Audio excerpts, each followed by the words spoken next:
députés et sénateurs, vous avez un rôle à jouer pour aider à corriger les excès du passé. Vous les collègues du Grand qui quittez les groupes armés, je vais le dire.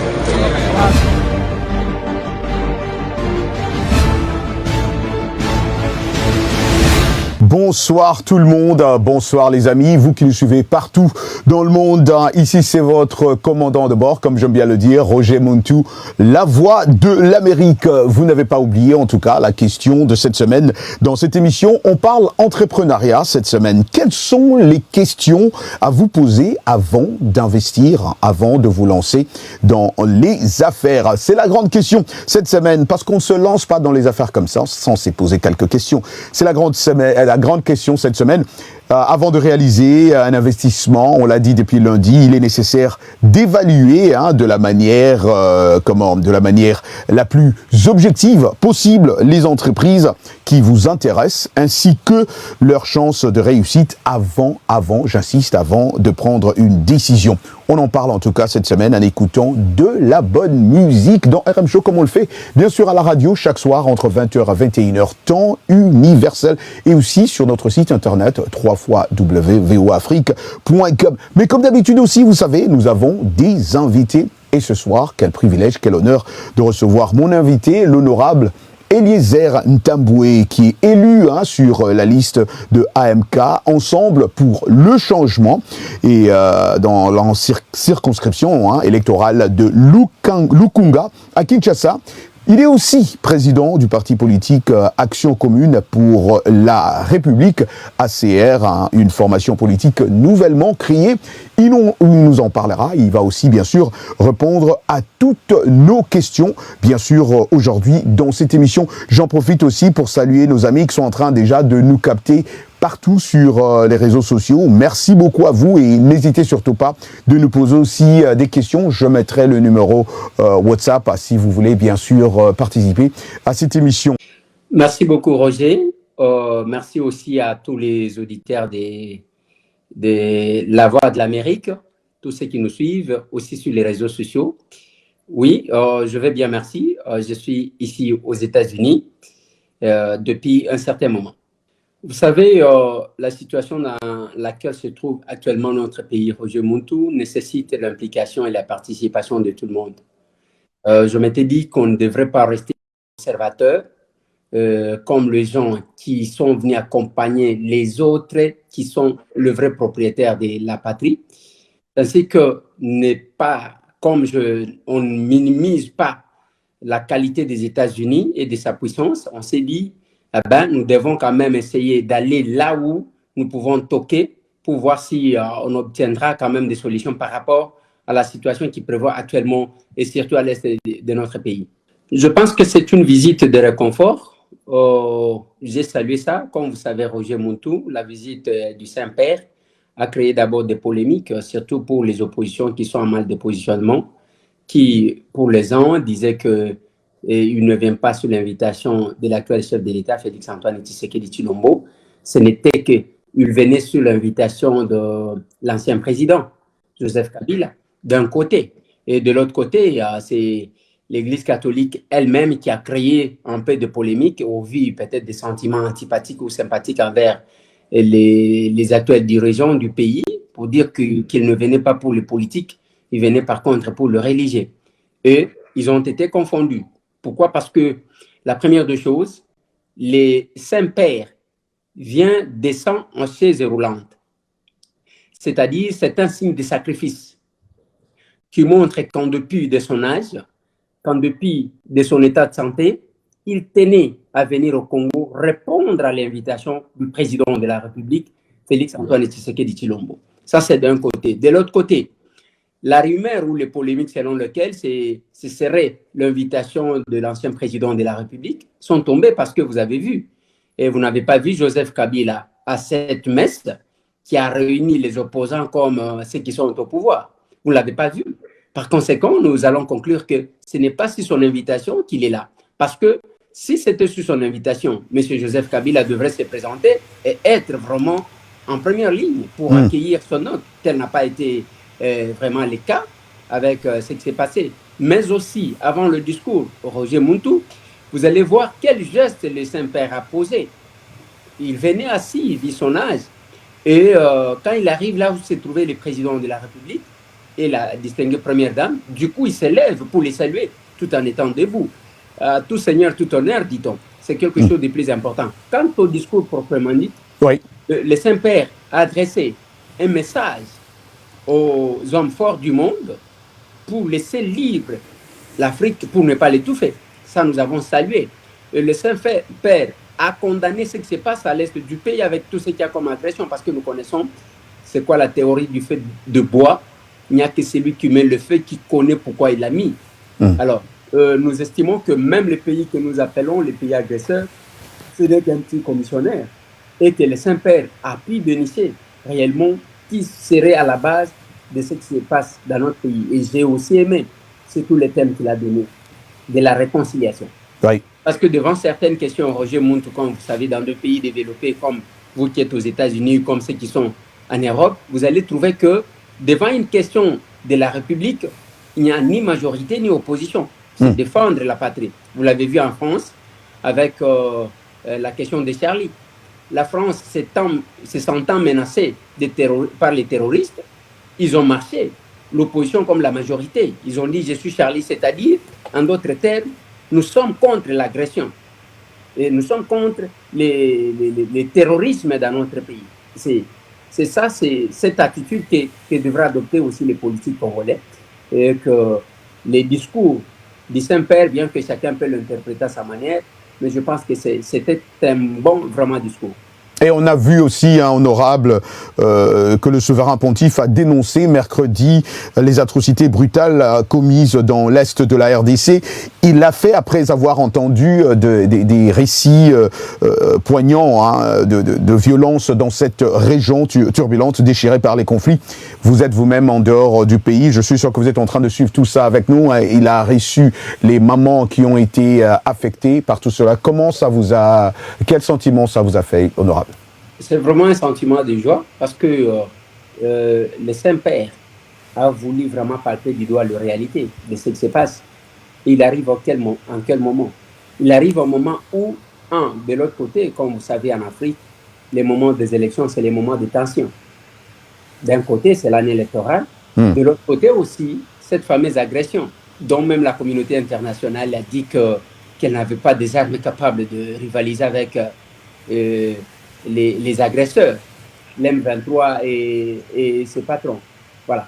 Je pense que cet acte du Saint-Père démontre à suffisance qu'il était déterminé à palper du doigt, pas seulement palper du doigt, à essayer de jouer par rapport à son influence si la paix va redevenir en réalité en République démocratique du Congo.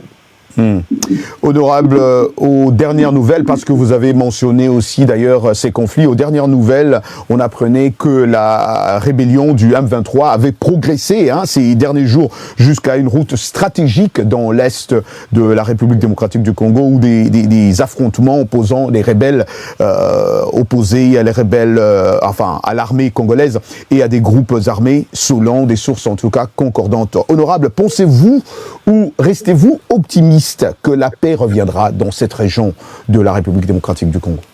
Je suis très optimiste, Roger Montou. Ce n'est pas pour rien que nous nous promenons aussi partout, et surtout, pas seulement pour faire connaître notre cher parti politique, qui est l'Action commune pour la République, mais aussi montrer aux décideurs les dangers, les menaces qui pèsent sur la RDC. Mais je ne pense pas que le plan de balkanisation va avoir lieu parce que ça a déjà échoué. Je suis vraiment optimiste parce que je vois le fameux homme fort de l'Afrique centrale, je suis en train de le voir partir. Parce que, rappelez pour vous, Roger Montou, nous en avons connu, on a connu le maréchal Mobutu, qui a joué les rôles qu'aujourd'hui le président rwandais est en train de jouer. Nous avons vu Laurent Gbagbo, ainsi de suite. Nous savons comment ce genre de personnes finissent. Alors, au vu des agitations que je vois dans son camp actuellement, quelle que soit la fameuse progression que vous voyez, mais moi je pense qu'ils sont au bout et ça va se terminer. Et ça va se terminer, en tout cas, c'est ce que le Congo, les Congolais, en tout cas, surtout de l'Est, espèrent.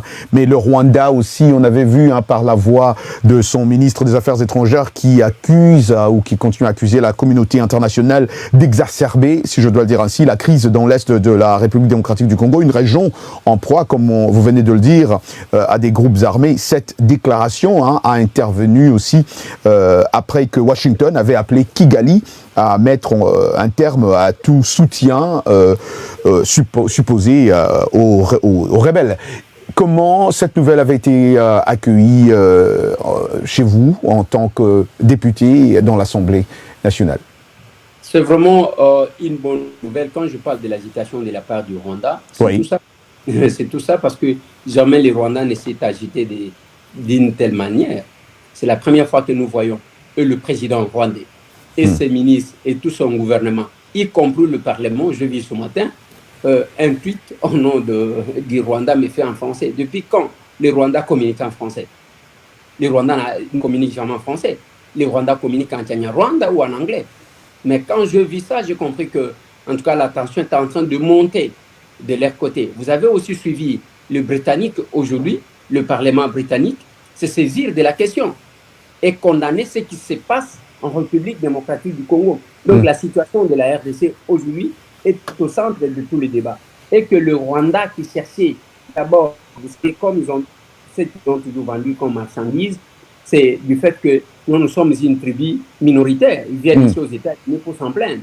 Mais au Congo, il n'y a aucune tribu majoritaire, à ce que je sache. Nous en avons 450 tribus. Qui peut prétendre avoir une tribu majoritaire en République démocratique du Congo? Et personne. Même alors, vous vous rappellerez, Roger Muntu, lorsque le chef de l'État intervenait à Londres devant le Congolais, quand il a dit que les Banyamulenge sont des Congolais. Ouais. Vous savez qu'il s'était attiré de la foudre de la part de cela avait suscité beaucoup de polémiques autour de ça. Ouais. Oui, voilà. Mais maintenant, il leur a montré qu'ils étaient venus et qu'ils ont obtenu la nationalité. Au chef de l'État de compléter, il a dit qu'il a reçu les Banyamulenge. Il leur a posé la question, il a dit il y a eu l'épiration ethnique au Kasaï, au Katanga contre les Kasaïens. Il y a eu cette histoire de l'Équateur avec des Agnelés, tout ce que vous voulez, les injustices qu'ils ont connues à l'arrivée de l'AFDL, tout ce que vous voulez. Mais jamais on a vu ni les Kasaïens prendre les armes pour tuer les gens, ni les Équatoriens. Alors si vous êtes des Congolais, pourquoi vous prenez les armes? Pour preuve, Roger Muntu, vous avez suivi l'enquête qui a été nommée par les confrères journalistes qui ont trouvé que ces gens-là se passent d'abord pour les hommes de Dieu. Il y a une structure MPA qui est basée ici aux États-Unis, au Texas, et qui c'est à partir de cette structure-là, de ces mouvements-là, où on a mis les pasteurs et les autres qui sont en train de récolter des fonds pour financer les groupes armés. Si le pays leur appartenait, ils ne prendraient pas les armes pour les détruire. Ça prouve à suffisance qu'ils sont en train de se coller à une patrie qui ne leur appartient pas. Et la conséquence, c'est qu'ils ne font que détruire. Vous l'avez dit. Quand vous avez dit que non, voilà, ils sont proches de couper une autre route. Mais tous ceux qui font l'Est du pays, ils ne font que piller. Vous n'avez pas vu une religieuse être abattue et leurs maisons saccagées. Et c'est ça. Maintenant, quelle est la revendication normale de ces gens-là? Roger Muntu, je tiens encore à souligner quelque chose. Kagame et ces gens et son gouvernement prétendaient poursuivre les FDLR. Mais comme vous savez, il n'y a eu aucune fois où nous avons vu les FDLR s'attaquer au Rwanda. Par contre, les FDLR, c'est une menace contre la RDC, notre patrie. La même chose avec les ADF. Les ADF sont sortis de l'Ouganda, mais jamais vous avez entendu qu'ils ont attaqué un seul village de l'Ouganda. Ils font du mal au Congo. Voilà là où nous cessons de demander à la communauté internationale de s'impliquer davantage pour mettre fin à ces aventures de Paul Kagame et son régime. Honorable, certains critiquent un peu cette façon-là de continuer à aller voir la communauté internationale sans faire ou prendre des décisions fermes en tant que pays. Certains Congolais se plaignent, qu'est-ce que le pays fait? On a vu l'avion qui a été, on a largué une bombe à l'avion de l'armée aérienne congolaise. Mais qu'est-ce que le gouvernement congolais fait en soi, à part des négociations diplomatiques? Bon, d'abord, par rapport à la communauté internationale, vous savez, depuis 1945, à la fin de la Deuxième Guerre mondiale, il y a eu, le monde est devenu un village planétaire. Un village planétaire où nous vivons dans la complémentarité. Et cette complémentarité-là fait que, à ce que plusieurs structures sur le plan international puissent être mises en place pour s'entraider, parce qu'on connaît les menaces qui pèsent sur l'humanité. Mais là, cela étant, nous allons revenir. La communauté internationale dit que le M23 avait des armes que même la MONUSCO n'avait pas. Même la force régionale n'a pas. Mais qui donne ces armes-là à ces gens-là? Est-ce que le Rwanda a des usines de fabrication des armes ou bien le Rwanda est en train d'être ravitaillé par ceux qui tirent les dividendes de cette rébellion et qui exploitent le minerai? Comment est-il possible que le Rwanda, qui n'a pas de minerai, puisse monter une usine de raffinerie de minerai dont il n'a pas? Et cette usine de raffinerie, ou ces usines de raffinerie qu'ils ont montées au Rwanda, est-ce que ces usines appartiennent au Rwanda ou bien ça appartient à d'autres pays? Et c'est toute la question. Ceux qui ont des intérêts là-bas, normalement, devraient être rencontrés pour faire dire que pour venir au Congo, vous n'avez pas besoin de passer par les commissionnaires. Vous pouvez venir directement au Congo et le Congo est prêt à vous accueillir. Voilà, entre autres, le message que nous apportons aux autorités américaines chaque fois que nous avons l'occasion de les rencontrer. Honorable, je disais en titre aussi notre question de cette semaine, parce qu'on a toujours une question dans cette émission chaque semaine qu'on débat. Et vous connaissant, vous étiez chef d'entreprise dans le passé. Quelles sont les questions à vous poser avant d'investir dans une affaire quelconque?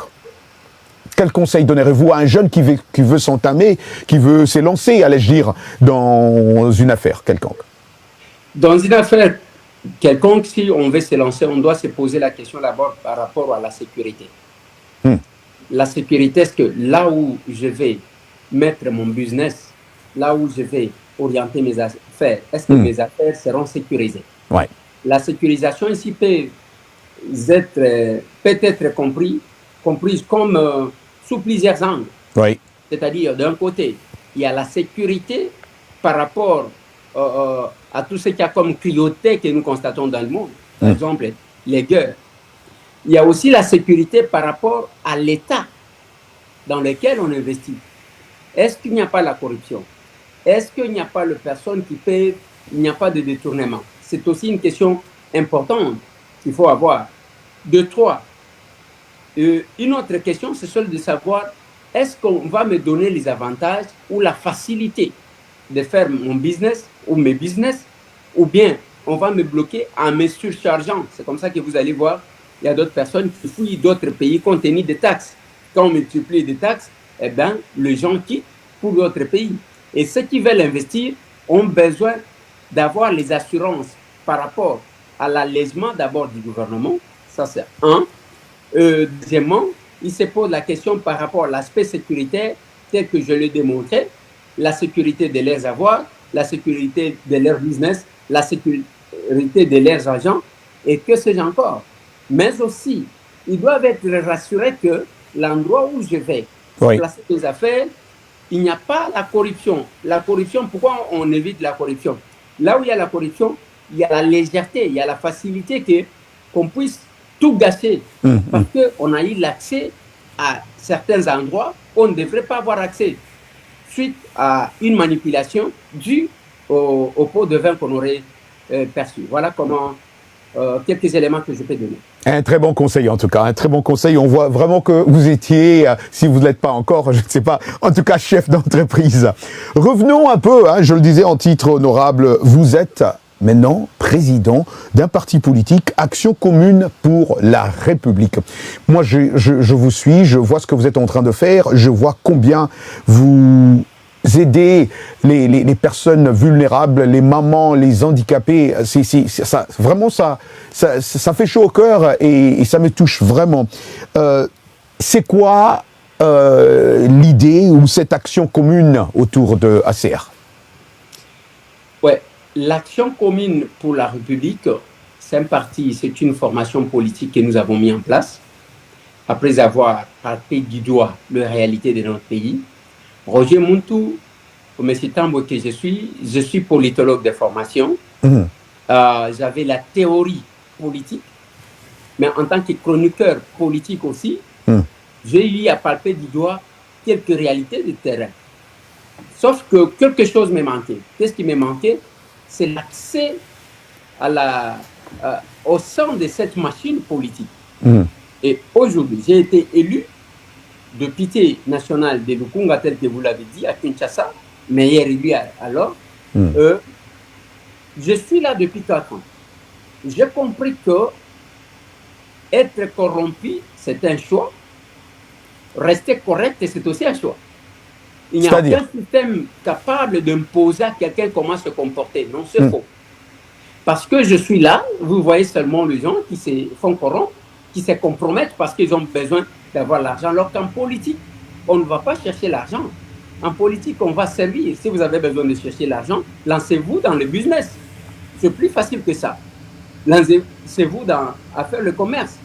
Mais depuis que je suis là, je vis les gens même que j'enviais se compromettre.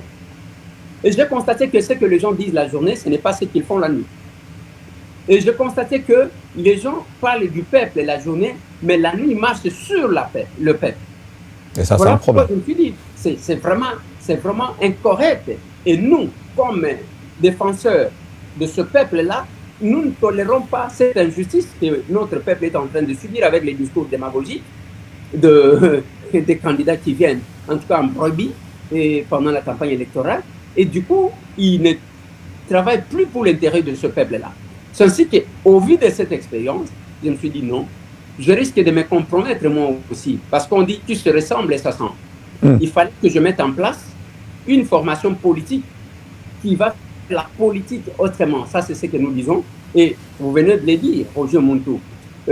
Les actions que nous avons menées, que vous voyez, que nous sommes en train de mener, c'est dans le cadre de notre institut qui s'appelle Pesa Moninga Sourire, ou donner le sourire à quelqu'un, parce qu'il y a des gens qui ne sourient pas, compte tenu de la souffrance, ainsi de suite.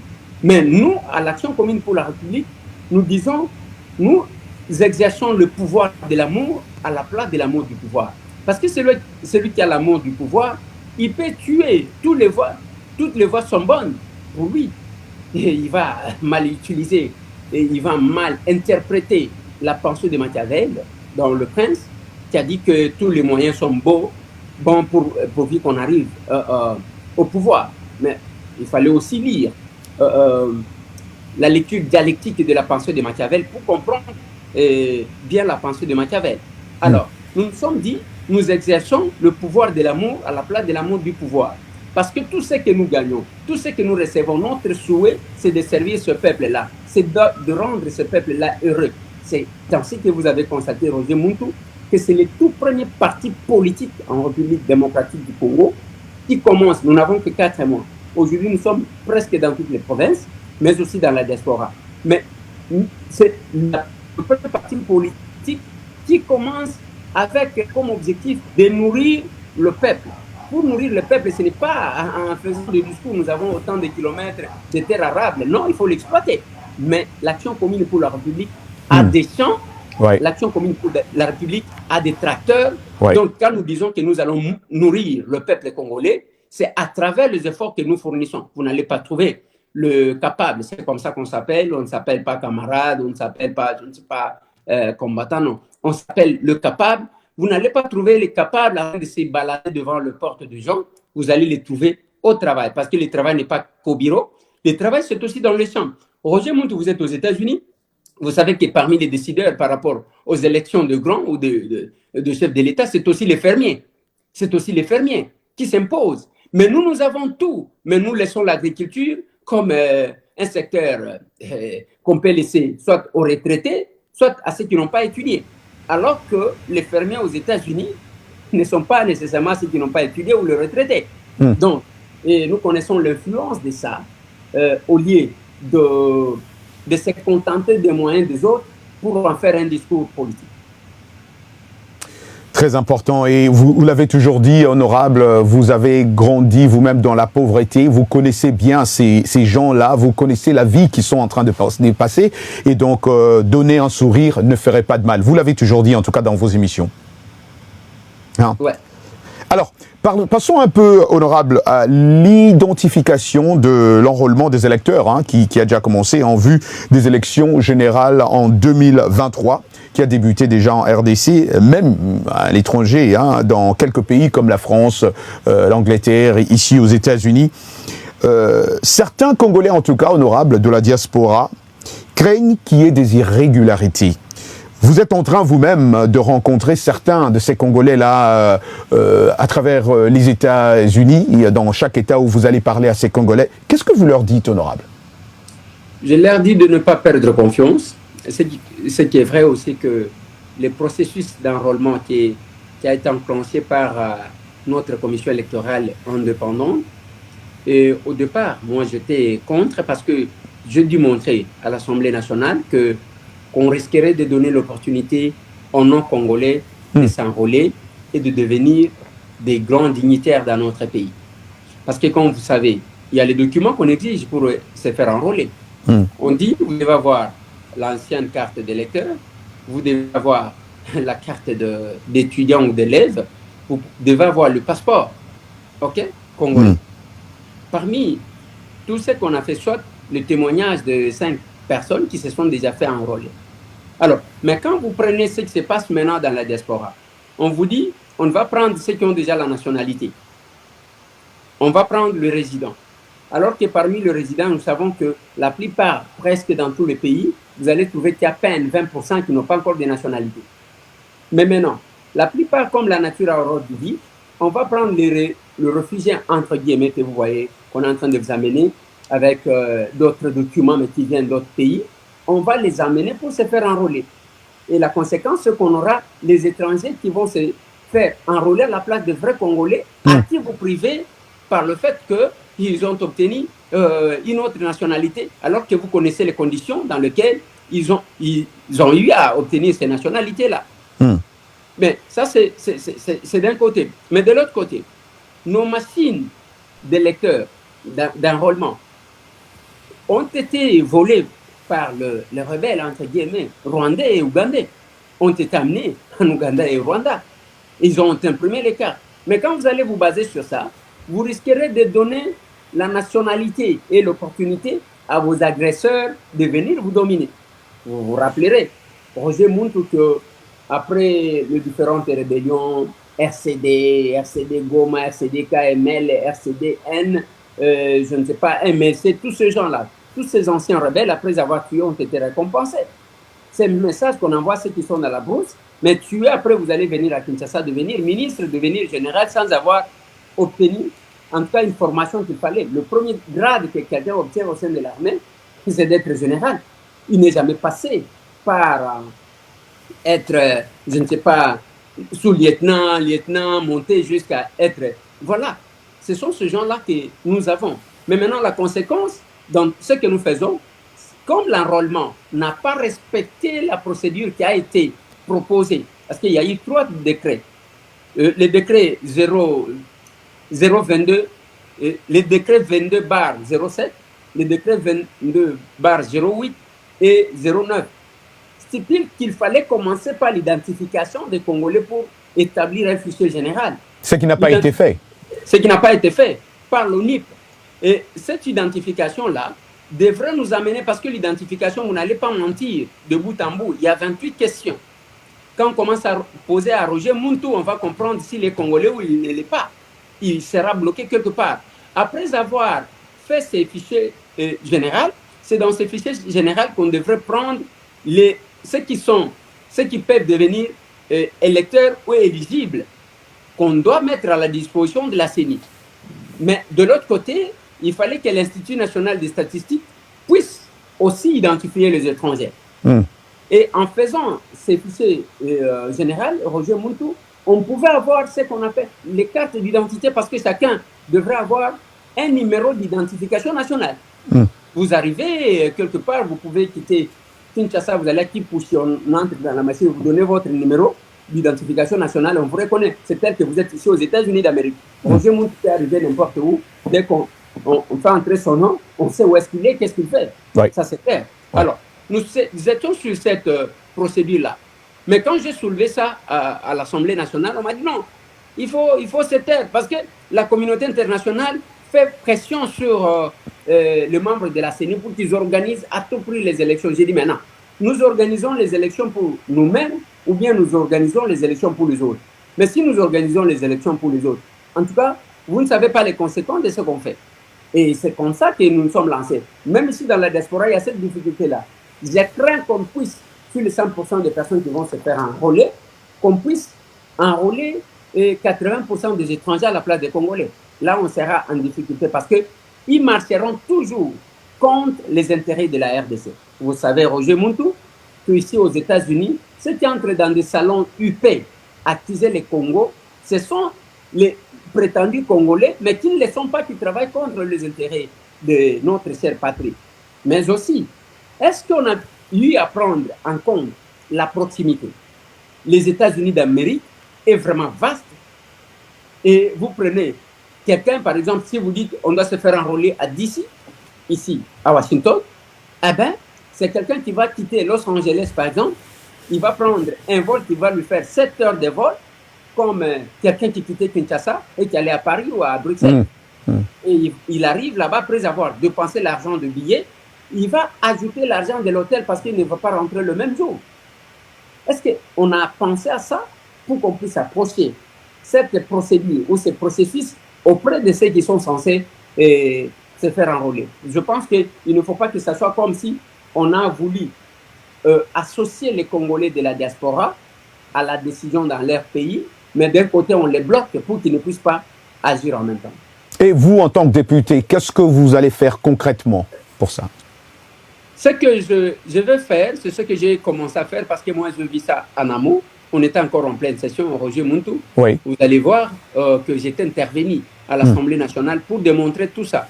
Mais je n'étais pas écouté parce qu'il y a les gens qui pensent qu'il fallait s'incliner à tout prix devant peut-être les recommandations de la communauté internationale, alors que la communauté internationale n'est pas constituée de robots. Il y a des humains auprès de qui on peut expliquer. Ça dépend de quelle façon vous vous comportez ou des lobbying que vous allez faire. Alors, j'ai déjà démontré les faiblesses, les difficultés qui sont là. Même ici à la session prochaine, je vais continuer. Même là, je suis en contact permanent avec le membre de la CENI. Et tout le reste, il y a la plupart qui étaient avec nous à l'Assemblée nationale, qui étaient des députés.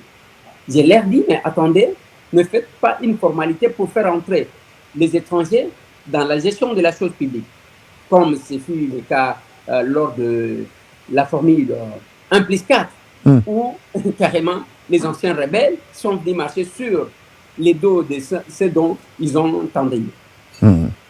Honorable, on va commencer à finir lentement, mais sûrement ici, chez vous, je dois revenir un peu sur cette question.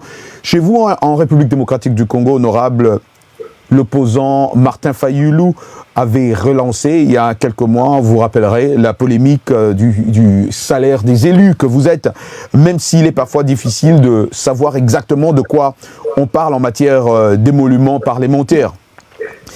La rémunération d'un fonctionnaire, en général, hein, c'est là où je vais avec ma question, versée par l'État ou une collectivité territoriale à un agent ou fonctionnaire public de la RDC en contrepartie de, bien sûr, des services fournis par cet agent pour la collectivité ou le pays. Pensez-vous, je reviens sur la question, c'est de savoir, et quand je parle de ce salaire-là, on parlait de 21 000 $, vous vous rappellerez. Pensez-vous que les salaires de fonctionnaires honorables de l'État doivent être publics, oui ou non? Et là, je parle à partir du président de la République, tout le monde. Merci beaucoup, Roger Mountou. Moi, je pense que c'est normal que ça soit public. C'est normal que ça soit public parce que je ne vois pas pourquoi on cacherait ça. Vous avez soulevé la question de la dénonciation de l'opposant Martin Fayulu Madidi, bien sûr. Mais il a dénoncé. Mais il fallait qu'il aille jusqu'au bout de ces dénonciations. C'est-à-dire Martin Fayulu est de pitié comme nous. Par conséquent, il fallait qu'il vous dise, parce qu'il avait dit que depuis le mois de janvier, 2021, il a dénoncé au mois d'août. Moi, quand j'étais journaliste, j'ai eu accompagné Martin Fayoulou à l'époque dans une banque de Kinshasa pour aller rembourser l'argent qu'on avait mis dans son compte et qu'il n'était pas d'accord. Qu'il estimait que c'était de la corruption. J'avais vu ça. Mais il fallait qu'on voie le même exercice auprès de Martin Fayoulou en tant que député. Il fallait qu'il prenne, qu'il dise non, on paye 21 000 $, si c'est vrai ce qu'il avait dit. On paye les 21 000 $, mon 21 000 $ qu'on m'a payé, c'est ça, alors je vais rembourser. Ce qui n'a jamais été fait. Moi, je sais que la petite expérience que j'ai à l'Assemblée nationale, depuis que je suis là, chacun peut avoir le salaire, l'argent qu'il touche. Parce qu'il y a les présidents des commissions permanentes à l'Assemblée nationale, ne touchent pas de la même façon les mêmes montants avec les simples députés que nous sommes. Il y a le président des groupes parlementaires. Il ne touche pas les mêmes montants que nous-mêmes. Alors, si Martin Fayoulou m'a dit, comme eux ont leur groupe parlementaire et qu'eux touchaient ces montants, non, il n'y a pas de problème. Mais s'ils pensent que c'est excessif, le montant qu'ils touchent, il fallait qu'ils commencent par rembourser cet argent-là dans la caisse de l'État pour démontrer qu'ils n'étaient pas d'accord. Mais quand on dit je dénonce et qu'il continue jusqu'à ce jour en train de percevoir l'argent, vous pouvez maintenant lui poser la question. Ce que lui perçoit, c'est toujours les 21 000 $ ou bien lui perçoit moins que ça. Si c'est les 21 000 $, il en fait quoi? Je vais vous rappeler une chose. Oui. Roger Mouni. Allez-y. Martin Fayoulou, depuis un certain temps, pour ceux qui viennent à Kinshasa, savent qu'il habite la Gombe, où tous les Congolais n'entrent pas. Et ce Martin Fayoulou, et aussi, j'ai vu les gens, tel n'est pas le cas avec nous qui habitons la cité. Parce que là, vous savez, j'ai toujours eu mal au cœur quand je vois les gens qui veulent comparer un député, je ne sais pas, américain, un congressman américain, je ne sais pas, un député français. Mais vous ne verrez aucun Français, aucun Américain devant la porte d'un sénateur ou d'un député américain demander de l'argent. Vous ne le verrez pas. Moins encore devant les bureaux du chef de l'État. La réalité n'étant pas le même, je dis toujours aux gens, je suis pour ceux qui pensent qu'il faut penser à la démocratie africaine. Cette démocratie qui ne devrait pas être copie conforme de la démocratie occidentale, parce que les réalités ne sont pas les mêmes. Bien sûr. Donc une démocratie taillée à l'africaine, c'est ça? Bien sûr, qui prend une démocratie qui prend en compte les réalités africaines. Bien sûr que l'Afrique aussi ne doit pas se conjuguer au singulier. L'Afrique doit se conjuguer en même temps au pluriel parce que les réalités aussi africaines ne sont pas les mêmes. Voilà comment nous pensons les choses, parce que même les lois que nous votons, j'ai toujours condamné quelque chose. Je dis, mais on ne doit pas continuer à ratifier les lois, tout ce qu'on nous envoie, parce que des fois nous réfléchissons par correspondance. Je y allais dire, lorsqu'on débattait sur certaines lois par correspondance, eh ben, on réfléchit de ce qui s'est fait aux États-Unis, du coup, on amène ça au Congo. Peut-être que la loi qu'on a votée aux États-Unis, c'est pour protéger les gens contre les dégâts de neige, par exemple. Alors qu'au Congo, il ne neige pas. Alors, à quoi servira-t-il cette loi en République démocratique du Congo? Je pense que les réalités sont différentes. Mais il faut faire attention avec les discours démagogiques des politiciens qui dénoncent et sans changer quelque chose. Honorable, je finis avec cette question. Hein. Vous, personnellement, honorable Eliezer Ntambwe, vous vous êtes battu contre la corruption, le détournement, le vol dans ce pays. Mais ces derniers temps, on apprend des détournements par-ci, par-là, et que des millions de dollars. Aujourd'hui, Eliezer Ntambwe et comment j'allais dire au Congrès, mais j'allais dire au Parlement en tant que député. Qu'est-ce que cela vous fait pendant que vous, personnellement, vous vous êtes battu, vous avez été arrêté, on vous a battu dans les rues, on l'a vu, et aujourd'hui vous êtes là, vous voyez un peu, l'histoire s'est répétée, si je dois dire ainsi. Roger Montou, je suis le premier, où je pouvais dire, j'étais le premier à dénoncer ces pratiques. Parce qu'il y a eu les vautours autour du chef de l'État, les gens qui sont venus, qui n'ont jamais été dans le combat pour le changement. Il y en a qui ont fait la transhumance, qui étaient les vrais kabylistes. On ne sait même pas par quelle magie, ils sont devenus tshisekidistes. Et ces gens, comme ils ne savent pas notre parcours et l'essence de notre combat, ils sont venus, c'était une opportunité pour eux de s'enrichir. Ce que vous avez dit là est vrai. Et on ne vole que des millions. Vous avez déjà entendu Roger Muntu qu'on a arrêté quelqu'un parce qu'il a détourné 100 000 $? Non, les 100 000 $, c'est rien.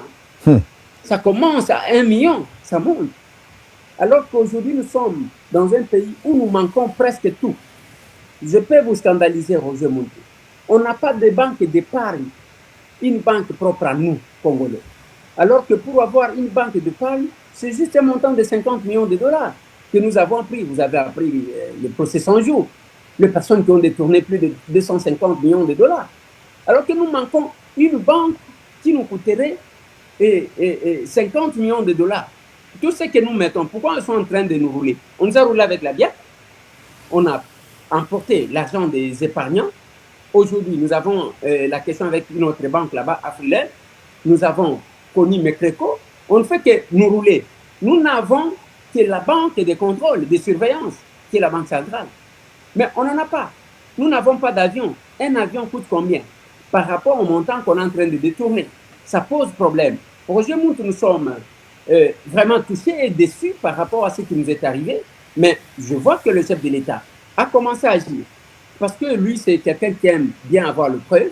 Et il nous respecte ce qu'on appelle le principe cher à Montesquieu, la séparation du pouvoir. Il n'aime pas s'immiscer dans les histoires de la justice pour commencer à manipuler la justice. Voilà pourquoi on laisse la liberté. Et que si vous vous rappelez, Roger Muntu, le chef de l'État avait fustigé les pratiques qui se font au sein de la justice de notre pays. Il a même dit on arrête les gens, oui, mais on ne rembourse pas l'argent qui a été détourné. Et nous restons, où est-ce que nous allons? Ça pose vraiment un problème. Et à ce point-là, je suis très déçu. Et j'étais le premier à dénoncer ceux qui sont venus pour s'enrichir au sein de l'État. Et c'est tous les opportunistes que nous n'avons pas connus parce qu'ils n'ont pas le sens de notre combat. Et aujourd'hui, si vous avez entendu que le chef de l'État a remanié son cabinet, c'est sur base de ça parce qu'il a eu des preuves et de ces justiciers-là qui sont venus saboter les sens de notre combat. Honorable, tous les Congolais qui sont en train de vous suivre ce soir et vos constituants en tout cas, quel message vous avez pour eux? Le message que je peux adresser à mes frères congolais, mes mamans, mes sœurs, est qu'on ne doit pas perdre l'espoir. Retenez, nous devons nous engager, nous tous, surtout dans l'opération que nous avons lancée, la dérwandarisation de la RDC. Cette opération qu'on a lancée, la dérwandarisation de la RDC, c'est contre les policiers, les Rwandais qui sont au sein de la police, qui travaillent contre la RDC, les Rwandais qui sont dans l'armée, qui travaillent contre l'armée et la RDC, les Rwandais qui sont dans les services, qui travaillent contre la RDC, les politiciens qui travaillent, les Rwandais politiciens qui travaillent contre l'intérêt de la RDC. Nous devons nous lancer dans cette opération, nous tous, et se partager les informations. Ne pensez pas que les anges descendront pour se battre à notre place. Les États-Unis d'Amérique, la France, la Belgique, l'Allemagne, tous ces pays que nous pouvons envisager, aujourd'hui même la Grande-Bretagne, se sont battus pour devenir ce qu'ils sont aujourd'hui. Et nous, par contre, on ne va pas arranger notre pays en le fouillant.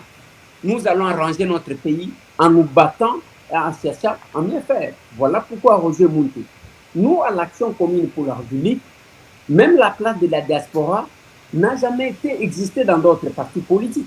Parce que nous avons tout un secrétariat chargé de la diaspora qui reçoit la diaspora. Vous dites, je suis venu, Roger Muntu, moi je vais investir dans le secteur des médias. On vous aide, on vous accompagne à obtenir le document, on vous accompagne, on vous facilite certaines choses que vous ne connaissez pas pour ne pas se faire rouler. Si vous dites, je viens pour tel business, on vous accompagne. Si vous dites, je viens pour la politique, on vous oriente, on vous accompagne. C'est ça aussi l'Action commune pour la République, notre cher parti. Donc, c'est ça aussi faire la politique autrement. Donc, à mes frères congolais, ne perdez pas l'espoir. L'agresseur est au bout et ce n'est que l'unité, notre détermination et l'engagement qui va faire de sorte à ce que nous puissions mettre fin à ces aventures de celui qui nous a fait souffrir depuis des décennies. Honorable Lisian Tamboué, je rappelle que vous êtes élu sur la liste de AMK, Ensemble pour le changement dans la circonscription électorale de Lukunga à Kinshasa. Et je rappelle aussi que vous êtes président du parti politique Action Commune pour la République, ACR, une formation politique que vous avez créée récemment. Honorable, merci infiniment pour le temps en tout cas que vous nous avez accordé. Passez un bon séjour ici aux États-Unis d'Amérique. Et j'espère que votre anglais, vous avez perfectionné votre anglais, n'est-ce pas? Parce que vous blaguez toujours, vous dites toujours, moi, mon anglais un peu là, comme ça, mais ça fait quand même des années qu'on aura bien aux États-Unis. Oui, nous nous battons, Roger Muntu, pour que nous puissions perfectionner l'anglais, qui n'est pas du tout facile.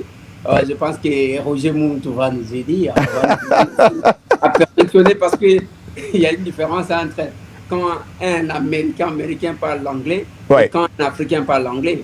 Quand un Africain parle, vous entendez quand même, mais quand c'est un Américain, en tout cas, nous avons encore ces problèmes de listening. Exactement. Merci beaucoup, honorable.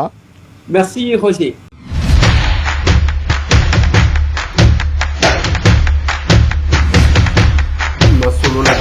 Honorables députés et sénateurs, vous avez un rôle à jouer pour aider à corriger les excès du passé. Vous les collègues du Grand Kivu, quittez les groupes armés, je vais le dire.